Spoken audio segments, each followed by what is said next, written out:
রাজপথে শক্ত অবস্থান নিয়েছে আওয়ামী লীগ।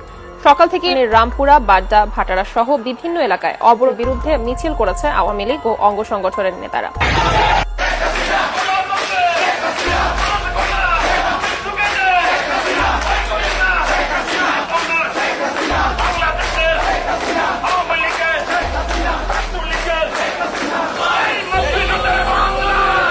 গত 24শে নভেম্বর আওয়ামী লীগের ভেরিফাইড ফেসবুক পেজ থেকে আগামী 3 মাসের কর্মসূচি ঘোষণা করে আওয়ামী লীগ।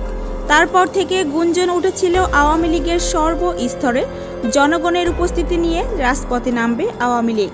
কথার সাথে কাজের মিল রেখে ক্ষমতাচ্যুত প্রধানমন্ত্রীর ছেলে সজীব অজের জয়কে দেশে ফেরাতে রাজপথে ভয়াবহ বিক্ষোভের ডাক দিয়েছে আওয়ামী লীগ। তবে রাজপথে শুধু আওয়ামী লীগ নয়, দেখা যাচ্ছে সদ্য নিষিদ্ধ হওয়া বাংলাদেশ ছাত্রলীগকেও। অন্যদিকে জাতিসংঘ জানিয়েছে বাংলাদেশের প্রধানমন্ত্রী শেখ হাসিনার পদত্যাগপত্রের দালিলিক প্রমাণ না দেখাতে পারলে নির্বাচনের মাধ্যমে ক্ষমতা পুনরুদ্ধার করা হবে।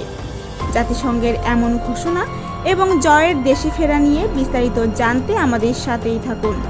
বৈষম্যবিরোধী ছাত্র আন্দোলন থেকে রূপ নেওয়া সরকার পতনের এক দফা আন্দোলনে দেশ ছেড়ে পালিয়ে যান সাবেক প্রধানমন্ত্রী শেখ হাসিনা। শেখ হাসিনা দেশত্যাগের পর প্রায় 4 মাস পর সজীব অজের জয়কে দেশে ফেরাতে রাজপথে নেমেছে বাংলাদেশ আওয়ামী লীগ। অন্যদিকে জাতিসংঘ জানিয়েছে শেখ হাসিনার পদত্যাগপত্র হস্তান্তর করতে না পারলে ক্ষমতা পুনরুদ্ধার করবে ন্যাশনাল পলিটিক্স।